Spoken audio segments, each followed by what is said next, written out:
এটা একটা ভোল্টম্যান ইস্টম্যানের চার্জার। এটা আগে এক মেকানিক সারাই করেছিল। মেকানিক সারাই করে খরিদ্দার বলেছে মাত্র 2 দিন চলেছিল। চার্জারটা মাত্র 2 দিন চলেছিল। এই মসফেটটা লাগিয়েছিল আগের মেকানিক ভাই। এটা হচ্ছে 47N60। এই মসফেটটা লাগিয়েছিল আগের মেকানিক ভাই, কিন্তু এটা আবার নষ্ট হয়ে গেছে, আবার শর্ট সার্কিট হয়ে গেছে।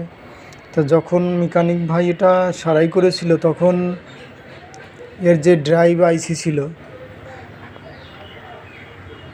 ড্রাইভ আইসি হচ্ছে এই জায়গাটা রয়েছে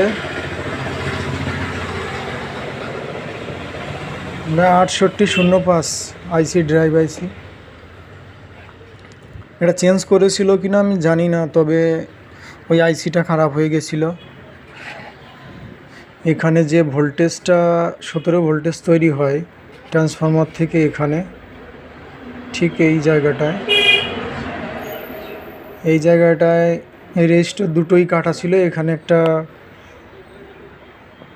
ডিপ রেজিস্টার মানে সাধারণ রেজিস্টার লাগিয়ে দিয়ে এখানে ভোল্টেজটা ঠিক করেছি।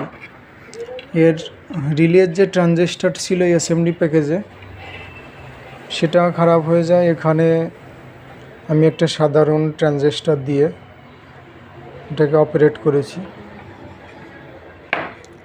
এরপরে হচ্ছে এর যে ট্রাকগুলো ছিল পিএফসি ভোল্টেজ যেটা আসে, তারপর হচ্ছে যেটা 25 ভোল্টেজ আসে, এই বিভিন্ন ভোল্টেজের ট্রাকগুলো জ্বলে গেছিলো, একদম মানে ডিসকানেক্ট হয়ে গেছিলো, ব্লাস্ট হয়ে গিয়েছিলো।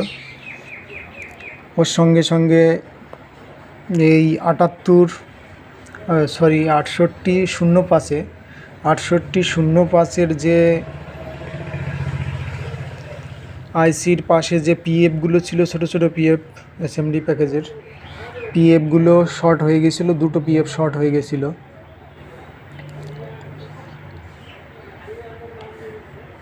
এর পাশে আমি এখানে এই যে ক্যাপাসিটরটা, এই ক্যাপাসিটরটা অন্য ক্যাপাসিটর, এই ক্যাপাসিটরটা খারাপ, অনেকটাই খারাপ হয়ে গেছিলো, তার জন্য পাল্টে দিলাম যেহেতু পরবর্তীতে প্রবলেম না আসে।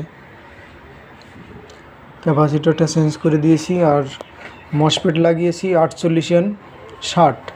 এটা জেনুইন অরিজিনাল মসফেট। মসফেট দু রকমের আসে, একটা ডুপ্লিকেট মানে কপি, আর একটা অরিজিনাল হয়।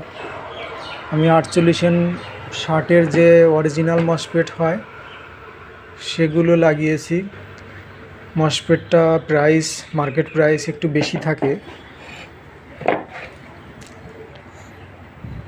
আর যেটা কপি মসফেট হয় ওটার প্রাইস, মার্কেট প্রাইস একটু কম থাকে। এই চার্জারটা দিয়ে গেছিলো অনেক দিন আগেই, তা কাজটা করতে একটু সময় লেগে গেছিলো। এর অনেক রকম অসুবিধা দেখা দিচ্ছিল, তার কারণে total A to Z complete করেই কাজটা আমার ওকে করতে হয়েছে। আমি প্রথমে মসফেট না লাগিয়ে একটা আইজিবিটি দিয়ে, এই আইজিবিটি দিয়ে আমি ড্রাইভ সেকশন পিএফসি ভোল্টেজ সব ওকে করি, তারপরে মসফেটটা সেট করি। যখন আমি বুঝি যে আমার এটা সেট এখন কমপ্লিট আছে, তখনই আমি 48N60 মসফেটটা লাগাই। যেহেতু ওটা মার্কেট প্রাইস বেশি থাকে, যদি ভুলবশত ওটা শর্ট হয়ে যায় তাহলে আমার বড় রকমের ক্ষতি হয়ে যাবে। এখন চার্জারটা একদম ওকে আছে, ওকে রান করছে। আমি একটু লাইন দিয়ে দেখাচ্ছি চার্জারটা কেমন রান হচ্ছে।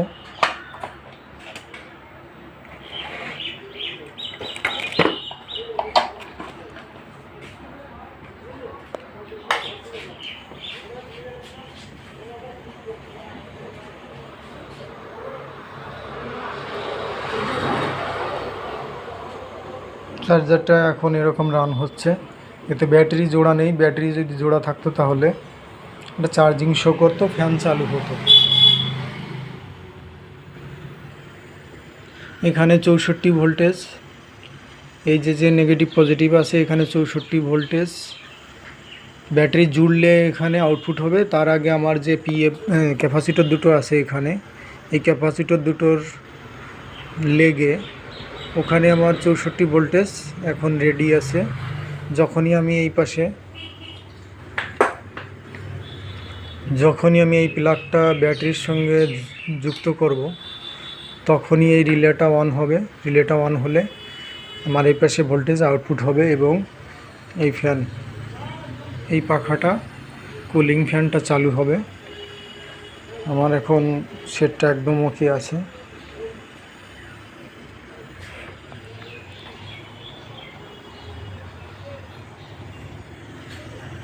তবে চার্জারটা অনেক সময় লেগে গেছিলো চার্জারটা রেডি করতে। আমার কাছে সব পার্টস ছিল না সব সময়, তার কারণে কলকাতা থেকে পার্টস এনে, কলকাতা থেকে যে পার্টসগুলো আনলাম তা আমি যাইনি, আমার দুটো ভাই আছে তারাই পার্টসগুলো এনে দিয়েছে আমাকে। স্পিড পোস্টের মাধ্যমে পার্টসগুলো কলকাতা থেকে এনে দিয়েছে আমার দুটো ভাই। তারা যদি না থাকতো তাহলে আমার নিজেরই কলকাতায় যেতে হতো। তাদের কারণে এখন সেটটা আমি ঘরে বসেই রেডি করে ফেলেছি, আমার কোথাও পার্টস আনতে যাওয়া লাগেনি। ভাই দুজনকেও অসংখ্য ধন্যবাদ।